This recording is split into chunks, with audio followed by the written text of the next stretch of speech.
अस्सलाम वालेकुम स्टूडेंट। आज का ये वीडियो उर्दू की इब्तदा और इर्तिका का लिशानी और समाजी पस मंज़र पर है।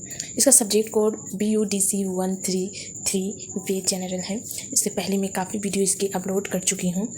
और सबसे पहले जो भी मेरे वीडियो पहली बार देख रहे हैं वो पहले सब्सक्राइब कर लें और डाउनलोड करने से पहले एक बार ज़रूर ऑनलाइन में देख लें ताकि मुझे भी इस वीडियो से फ़ायदा हो।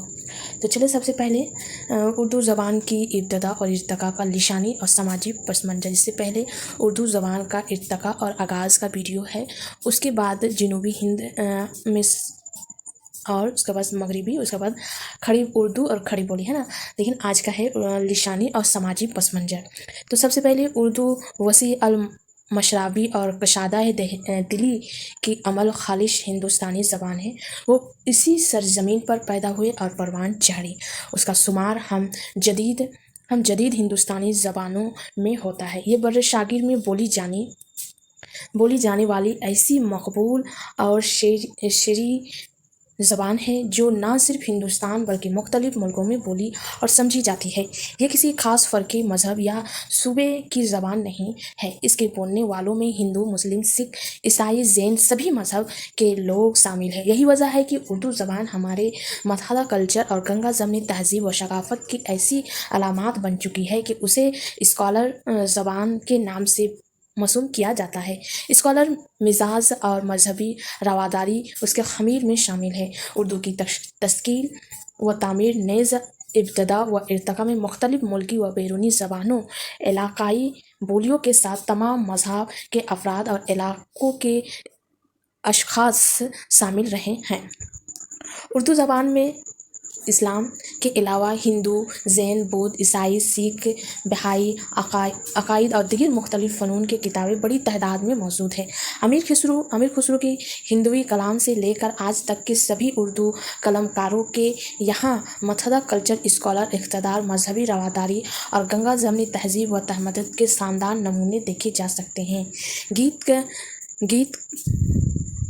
गीत कह और मंकरनियाँ दो है, पहेलियाँ, भजन, बारामशा, अंध्र साभा नाटक और बाज़ इशातरी किस्से कहानियाँ वगैरह हिंदुस्तानी तहज़ीबी अनासर की मौसर तर्जुमानी करते हैं। इंसान को हैवान नाताक कहा गया है। ज़बान इंसानी जज्बात व एहसासात व ख़यालात के इजहार का मौसर वसीला है।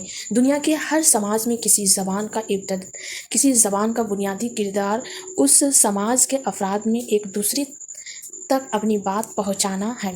ज़रूरत इजाद की माँ है कि मसदाक ज़बानों का वजूद अमल में आता है। हर ज़बान किसी ख़ास लिसानी तहज़ीब और समाजी पस मंज़र के तहत बाहिमी राफ्ता व इजहार के वसीले के तौर पर वजूद में आती है।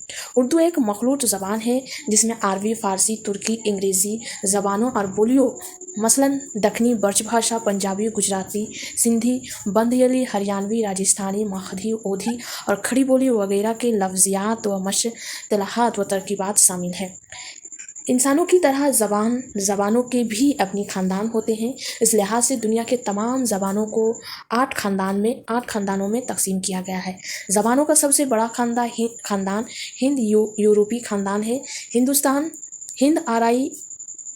हिंद आराई उसकी एक शाख थे और उसी हिंद आराई की शाख से जिन जदीद हिंद आराई ज़बानों का वजूद अमल में आया उनमें उर्दू ज़बान भी शामिल है। उर्दू ज़बान की तश्कील व तामीर और इब्तदा व इर्तिका के लिए मुख्तलिफ़ माहिरीन लिशानियात ने मुख्तलिफ़ लिशानी नज़रिए पेश किए हैं। बिस्तर माहिरीन लिशानियात इस अमर पर मुत्तफ़िक़ है कि उर्दू ज़बान की तश्कील व तामीर में मुख्तलिफ़ ज़बानों और बोलियों ने मिलकर हिस्सा लिया है, लेकिन उसका असल माखज़ वो खड़ी बोली है जिसका सज्र वैदिक संस्कृत से मिलता है, जो प्राकृतों और सुरसनी उपभरनेश की शाख यानी मगरिबी हिंदी से होता व दीगर जदीद हिंद आराई मसलन बांकड़, हरियाणी और खड़ी बोली से मुंसलिक हो जाता है।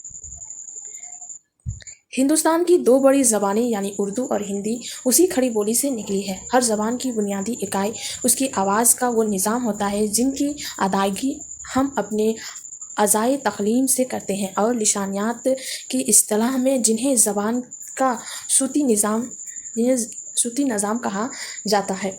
इस एतबार से हिंदी और उर्दू دونوں زبانوں کا قواعدی نظام نہ صرف یکساں ہے بلکہ دونوں میں بڑی تعداد میں مشترک الفاظ یکساں طور پر بولے اور استعمال کیے جاتے ہیں۔ مذکورہ بالا تفصیلات اس امر کا بین ثبوت ہے کہ اردو خالص ہندوستانی زبان ہے اور جدید ہند آرائی زبان ہونے کے ناطے اس کا رشتہ و تعلق سنسکرت زبان سے بھی اسی قدر گہرا اور مضبوط ہے جس قدر ہندی یا دیگر ہند آرائی زبان کا ہے۔ اردو کی ابتدا اور ارتقاء کے سماجی محرکات۔ ہر زبان کی تشکیل و تعمیر یا ابتدا و ارتقاء میں بعض مخصوص حالات و ضروریات کے ساتھ ساتھ مختلف سماجی، سیاسی، تاریخی، جغرافیائی اور لسانی عوامل و محرکات بھی شامل ہوتے ہیں۔ اردو زبان کی ابتدا اور اس کا ارتقاء برسوں کے لسانی ارتقاء عمل کا نتیجہ ہے۔ یہی وجہ ہے کہ موجودہ اردو زبان کو ابتدا میں ہندوی ریختہ ہندوستانی اردوی مولا کے نام سے مرسوم کیا گیا اور اب یہ اردو کے نام سے جانی اور پہچانی جاتی ہے، جس کے شعر بیانی اور زلف گہرا گیر کے صرف اہل اردو ہی نہیں غیر اردوؤں بھی اشیر ہے۔ اردو زبان کی مقبولیت اور ہر دل عزیزی کے لیے یہ فقیرہ زادو وہ جو سر چڑھ کر بولے، اس لیے صادق آتا ہے کہ اس کی تشکیل و تعمیر میں مختلف قوموں اور متحدہ ہندوستانی کلچر کے ساتھ مختلف سماجی اور تہذیبی اثرات اور محرکات بھی شامل ہیں۔ اردو ہندوستانی ہی نہیں بلکہ بر صغیر اور بیرون ملک کے بعض نئی بستیوں میں بھی بولی اور سمجھی جاتی ہے۔ یہ کہنا غلط نہیں ہوگا کہ اس کی مقبولیت اور اثر پذیری بھی سکوائے ترکمانی ذہن ہندی اور نقط عربی و فارسی کو بھی خاص و دخل حاصل ہے۔ یہی وہ ہندوستانی زبان ہے جو ہند آرائی کا دودھ پی کر زبان ہوئی، جس کا دامن بھانت بھانت کے تہذیب و تمدن کے پھولوں سے بھرا ہوا ہے۔ جب مختلف زبانوں و تہذیبوں والے لوگ آپس میں ملتے جلتے ہیں تو لفظوں کا بھی لین دین ہوتا ہے اور ہر زبان اپنے مزاج و ماحول کے اعتبار سے لفظوں کو اپناتی ہے۔ ہر زبان کے پاس لفظوں کا ذخیرہ ہوتا ہے جس میں 3 قسم کے الفاظ شامل ہوتے ہیں: وہ الفاظ جو زبان کے بنیادی ڈھانچے سے تعلق رکھتے ہیں، وہ الفاظ جو اس نے دوسری زبانوں سے ذو کے تو اخذ کیے ہیں، انہیں تدشیم کہتے ہیں۔ وہ الفاظ جنہیں دوسری زبانوں سے لے کر تبدیل کر لیا جاتا ہے انہیں تطبوع کہا جاتا ہے۔ ہر زبان کا آغاز و ارتقاء مختلف النوع لسانی اور سماجی گروہی عوامل و محرکات کا فرما ہوتا ہے۔ انسان ابتدا ہی سے گروہ یا گروہی سماج میں مل جل کر ایک ساتھ رہتا آیا ہے اور خوشی و غم اور دکھ سکھ میں ایک دوسرے کی مدد کرتا رہا ہے۔ انسان کو اشرف المخلوقات بنایا گیا ہے۔ عقل و شعور اور نقد کی صلاحیتیں اسے دیگر مخلوقات سے مختلف و منفرد اشراف و فضل بناتی ہے۔ قوت گوئی یا بولنے کی فطری صلاحیت، اظہار خیال کی خواہش اور باہمی تعلق کی ضرورت کے تحت انسان نے بولی یا زبان ایجاد کر کے اپنے ماضی الضمیر کا اظہار بذریعہ الفاظ کرنا چاہا۔ ابتدا میں اس نے اشاروں کہنائیوں اور علامتوں سے کام لیا، پھر کائنات کے مختلف اشیاء کے نام متعین کر کے بذریعہ الفاظ اظہار خیال کرنے لگا۔ ابتدائی بولیوں نے ترقی کرتے ہوئے زبانوں کی صورت اختیار کی اور اسی طرح بولیوں نے آپس میں مل کر زبانوں کو جنم دیا۔ بولیوں کا کوئی اسکرپٹ یعنی رسم و لحاظ نہیں ہوتا ہے، وہ صرف زبانی طور پر بول چال یا باہمی رابطہ و تعلق کے لیے بولی جاتی ہے۔ ان کا اپنا مخصوص لب و لہجہ بھی ہوتا ہے جو کہ اسی مخصوص سماجی، لسانی اور جغرافیائی حالات سے بنتا اور پروان چڑھتا ہے، جبکہ ہر زبان کا اپنا مخصوص اسکرپٹ یا رسم و لحاظ ہونا ضروری ہے۔ زبان کے ذریعہ محض بولنے، سننے اور اظہار خیال کرنے کا ہی کام نہیں لیا جاتا بلکہ لکھنے کا کام بھی زبانوں کے ذریعہ انجام دیا جاتا ہے۔ لفظ اردو ترکی زبان کا لفظ ہے جس کے معنی لشکر کے ہیں۔ جس وقت ہندوستان کی سیاسی اور سرکاری زبان فارسی تھی، اس وقت اردو اپنی ابتدائی شکل میں عوام کے درمیان بازاروں اور گلی کوچیوں میں بولی جاتی تھی اور مخصوص سماجی تجارتی حالات کے سبب پیدا ہوئی۔ باہر سے آنے والے حکمرانوں اور فوجیوں کا رابطہ جس ہندوستان کے مقامی لوگوں سے قائم ہوا تو باہمی میل جول سے ایک तीसरी नई बोली वजूद में आई जो तरक्की करते हुए हिंदवी, हिंदुस्तानी और रेख्ता का रूप धारण करते हुए उर्दू ज़बान बन गई। बाहिमी मेल जोल, राफ्ता व ताल्लुक़ के सबब ये ज़बान जिस खास सियासी, समाजी माहौल और मुश्तरक कल्चर में परवान चढ़ी, वही उसकी पहचान बन गया।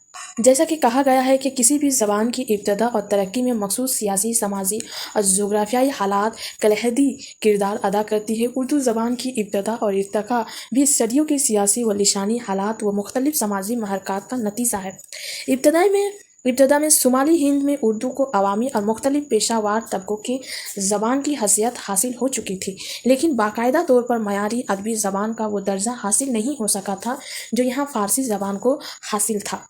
उर्दू ज़बान को सबसे पहले शुमाली हिंद के बजाय दक्षिण में और उस वक्त अदबी हैसियत हासिल हुई जब 1310 में अलाउद्दीन खिलजी ने गुजरात के बाद मालवा और दक्षिण के इलाके भी फतह कर लिए। गुजरात से दक्षिण तक के वसी इलाकों को 100 मौज़ूआत में तकसीम करके अपने नुमाइंदे मुकर्रर कर दिए, जिन्हें अमीरन शदा कहा जाता है।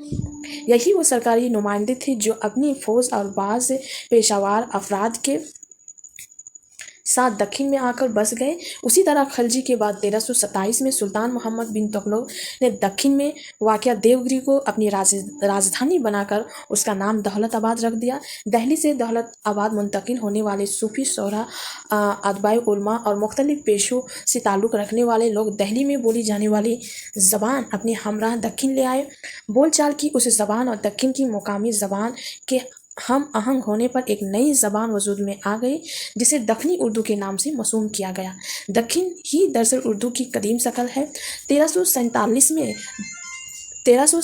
में दक्षिण के अमीरन सदा ने खुद मुख्तार बाहिमी सल्तनत कायम कर ली। 1397 में बाहिमी सल्तनत का आठवां बादशाह फिरोज शाह बहमनी फारसी और दक्षिणी का शायर था। उसी के ज़माने में ख्वाजा बंद नवाज गेसू दराज दक्षिण आए और उन्होंने दक्षिण ज़बान में कई मजहबी और आलमी किताबें तस्लीम किए।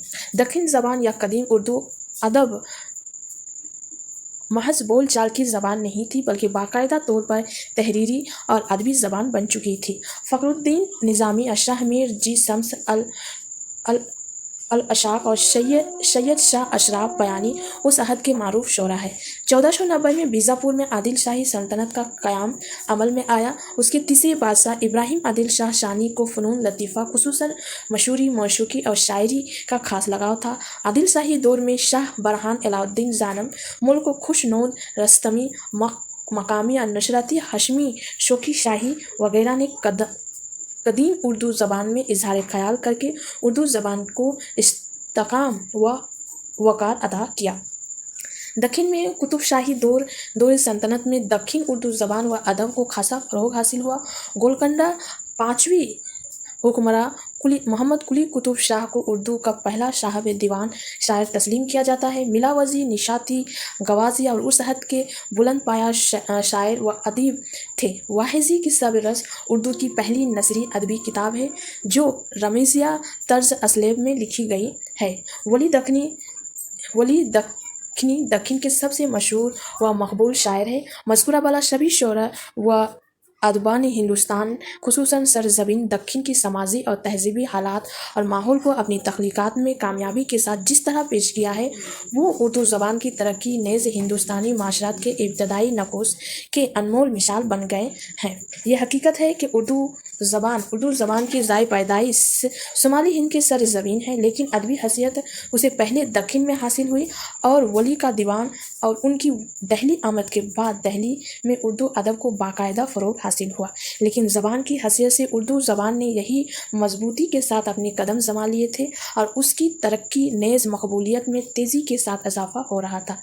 दिल्ली की टेक्सटाइली ज़बान और माहौल के अवाम व ख़वास में मकबूलियत हासिल कर ली थी। शुमाली हिंद के वो फ़नकार जो फ़ारसी ज़बान में शेर कह रहे थे, अब उर्दू ज़बान को भी इजहार का वसीला बनाने लगे थे। ये सच है कि ज़बान का कोई मजहब नहीं होता। हर ज़बान मखसूस सियासी, समाजी माहौल में जन्म लेती है और परवान चढ़ती है। इसीलिए हर ज़बान अपनी मखसूस जुग़राफ़ियाई और तहज़ीबी पस मंज़र रखती है। उर्दू ज़बान भी اردو زبان بھی مخصوص تہذیبی، تہمادی اور عمرانی پس منظر رکھتی ہے اور لسانی، سماجی اور تہذیبی ماحول جو صدیوں سے ہندوؤں اور مسلمانوں کے باہمی رابطہ سے وجود میں آیا تھا، دراصل وہی اردو کی تہذیب اور اسی کو سماجی محرکات سے تعبیر کیا جاتا ہے۔ ہندوستان ایک کثیر الشان ملک ہے۔ پراکرتوں کے اس مردھم خیز دھرتی میں مختلف بولیوں کے میل ملاپ سے ایک نیا انکور پھوٹا، اور جب اس میں عربی، فارسی، ترکی زبانوں کا پیوند لگا تو اسے ابتداً ہندی کا نام دیا گیا۔ امیر خسرو نے اسے ہندوی اور دہلوی کے نام سے موسوم کیا۔ پھر جب اس کی عوامی مقبولیت میں اضافہ ہونے لگا اور وہ عوام الناس کے محفلوں میں راگ، رنگ اور سماجی و ادبی تفریح کا ذریعہ بننے لگی تو اسے ریختہ کا نام دیا گیا۔ گجرات پہنچ کر وہ گجری اور دکن میں دکنی اور مغلیہ دور میں اردو مولا اور آخر کار اردو کہلائی۔ اسی طرح اردو زبان ہماری گزشتہ کئی صدیوں کا لسانی اور تہذیبی سرمایہ بن گئی۔ زبان محض اظہار کا وسیلہ ہی نہیں ہوتی بلکہ قوموں اور نسلوں کو جوڑنے اور انہیں ایک دوسرے کے قریب لانے، سماجی رشتے استوار کرنے اور محبت واگیانت پیدا کرنے میں اہم کردار ادا کرتی ہے۔ یہی کام اردو زبان نے بھی انجام دیا۔ اردو محض زندگی جینے کا ایک سلیقہ، سوچنے کا ایک طریقہ، اظہار خیال کا ایک مؤثر وسیلہ ہی نہیں، ایک طرز معاشرت، مخصوص طرز زندگی اور ہماری سماجی اور تہذیبی پہچان کا روشن معیار بھی ہے۔ یہ امیر و غریب سبھی کی زبان ہے۔ اس کا رشتہ جہاں بازاروں، گلیوں کوچوں سے رہا، وہی یہ شاہی دربار، حکمرانوں، صوفیوں، فقیروں کی جھوپڑیوں اور خانقاہوں سے بھی وابستہ رہی۔ سماج کے میل ملاپ کے نقیب اور اردو زبان نے لسانی وحدت کے ساتھ باہمی محبت، واگانت، وسیع الشربی، انسانی دوستی اور سماجی مساوات کا پیغام عام کیا۔ یہی وہ زبان ہے جس نے کئی بولیوں اور زبانوں کی لفظیات اپنے دامن میں سمیٹ کر ہندوستانیت کے قابل فخر نمونے پیش کیے۔ اسی زبان میں جہاں شعراء و ادباء نے اپنی تخلیقات پیش کیے، وہیں بھکتوں، سنتوں، فقیروں اور صوفیوں نے وحدت و محبت کے گیت گائے اور اسے اپنے اقوال و ملفوظات کے اظہار کا ذریعہ بنایا۔ خواجہ معین الہ الدین چشتی، حضرت بابا فرید گنج شکر، حضرت نظام الہ الدین اولیا، کبیر، نانک وغیرہ نے اس کی سرپرستی بھی کی اور اس کی توسیع و فروغ میں نمایاں طور پر حصہ لیا۔ سماج کی روحانیت عطا کرنے، مذہب و مودب بنانے میں بھی اردو زبان نے جو تاریخ ساز کردار ادا کیا ہے وہ ناقابل فراموش ہے۔ اردو واحد ایسی زبان ہے جو ہندی زبان سے سب سے زیادہ قریب ہے۔ دونوں زبانوں کا قواعدی نظام یکساں ہے، دونوں کا ماخذ و منبع بھی ایک ہی ہے، بیشتر لفظیات بھی یکساں ہے۔ بقول پروفیسر ایک عام اندازے کے مطابق اردو کی 70% الفاظ پراکرتوں کے ذریعہ آئے ہیں، یعنی ہندوی۔ جتنا اشتراک اردو اور ہندی میں پایا جاتا ہے شاید ہی دنیا کی دوسری زبان میں پایا جاتا ہو۔ اردو کی تقریباً 36 آوازوں میں صرف 6 ایسی ہے جو فارسی اور عربی سے لی گئی ہے، باقی سب کے سب ہندی اور اردو میں مشترک ہے۔ خاص طور سے ہکار آواز بھا، پھا، تھا، دھا، جھا، جھا، کھا، کھا ہندی اردو میں ایک سی ہے۔ اسی طرح معکوسی آواز یعنی ٹے، ڈا، ڑا، ان کے ہکار روپ ٹھا، ڈھا، ڑا بھی ہندی اور اردو مشترک ہے۔ یہ 14 آوازیں اردو کا رشتہ پراکرتوں سے جڑتی ہے، یعنی گنتی کی چند آواز کو چھوڑ کر اردو اور ہندی کی کونسوننٹ کا ڈھانچہ تقریباً ایک جیسا ہے۔ بھاول میں تو اشتراک اس سے بھی زیادہ ہے، یعنی شروتی ہم آہنگی 100% ہے۔ صرف وانہوں کا یہ عالم ہے کہ کوئی جملہ بولے ہندی میں یا اردو میں لفظوں کا فرق ہو سکتا ہے، لیکن جملے میں لفظوں کی ترتیب بالکل ایک جیسی ہے۔ تذکرہ، تانیث یا روز مرہ یا محاورے کی فرق کہیں کہیں جھلک دکھتا ہے۔ جملے میں فعل کی بڑی اہمیت ہے۔ اردو فعل کا ہمارا سارا سرمایہ ہندی سے جڑا ہوا ہے۔ اٹھنا، بیٹھنا، کھانا پینا، آنا جانا، رہنا سہنا، جاگنا، سینکڑوں ہزاروں فعل جیسے ہندی میں ہے ویسے ہی اردو میں ہے۔ اردو میں بہت سے فعل عربی سے اخذ کیے گئے ہیں اور انہیں ہندوی وضع میں ڈھال لیا گیا ہے۔ مثلاً فرمانا، آزمانا، خریدنا، شرمانا، گزرنا، گرمانا، نوازنا، بخشنا سب ہندی میں بھی استعمال ہوتے ہیں۔ محاورے، ضرب المثال، تشبیہات و استعارے اور تراکیب و مصطلحات زبان کا زیور ہوتے ہیں جو کہ مخصوص سماجی حالات اور محرکات کے سبب از خود محض وجود میں آتے ہیں اور پھر नस्लन बाद नस्ल शेना ब शेना मुंतकिल होकर रोज़मर्रा गुफ्तगू या आलमी अदबी तहरीरों का हिस्सा बन जाते हैं। उन मुहावरों और कहावतों के पीछे कोई ना कोई तारीखी वाक़या, किस्सा या ऐसी समाजी सच्चाई ज़रूर होती है जिससे उसकी वजह तशमीया के साथ साथ उस तहज़ीबी व माशराती पर भी रोशनी पड़ती है जिसके सबब उसका वजूद अमल में आया है। समाजी असरात के तहत बनने वाले मुहावरे या कहावतें हमें उस मखसूस वाक़ये या हालात की याद ताज़ा करती है। उनके इस्तेमाल से ज़बान और असलूब बयान में ना सिर्फ हुस्न और जोर व असर पैदा होता है बल्कि माफ़ी अलज़मीर या मफ़हूम की अदायगी में भी आसानी या ख़ास मनूयत पैदा हो जाती है। मुख्तलिफ़ ज़बानों और कौमों की बाहमी मेल मिलाप, रस्म व रवाज, रहन सहन, खान पान और तर्ज माशरात या तर्ज ज़िंदगी के ज़ेर असर फितरी अंदाज में उनका वजूद अमल में आता है। उर्दू और हिंदी बोलने वाले तकरीबन एक ही इलाके, माहौल और हालात में सदियों से एक साथ मिलकर रहते चले आ रहे हैं। उनके दुख सुख, त्यौहार और शब रोज़ यकसा अंदाज में बसर होते रहे हैं। इसीलिए ऐसे मुहावरे, कहावतें और इस्तारे बहुत है जो कि मखसूस समाजी पस मंज़र और अवामिल व महरक़ात के सबब हिंदी और उर्दू ज़बानों में यकसा तौर पर बोले और इस्तेमाल किए जाते हैं। दर्ज झेल चंद मिसालें उसका बेन सबूत में है। आँख लगना, आँख आना, आँख फेरना, आँख चढ़ना, आँख भरना, आँखों से ओझल होना, आँख दिखाना, आँख बिछाना, आँख लाल करना। ये कहावतों में कहाँ राज भोज, कहाँ गंगू तेली, नाच न जाने आंगन टेढ़ा, ये ना नौमन तेल होगा ना राधा नाचेगी, लहू लगाकर शहदों में शामिल होना, दो मिलाव में मुर्गी हराम, मिलाकर दौड़ मस्जिद तक, ये मुँह और मशहूर की दाल, आँखों के अंधे नाम, नैन शीख, चोर की दाढ़ी में तिनका, मियाँ बीवी राजी तो क्या करेगा काजी वगैरह। सैकड़ों मुहावरे और कहावतें ऐसी हैं जो कि मखसूस समाजी और लिसानी माहौल की पैदावार है और हिंदी और उर्दू दोनों ज़बानों में यकसा तौर पर बोली, समझी और इस्तेमाल की जाती है।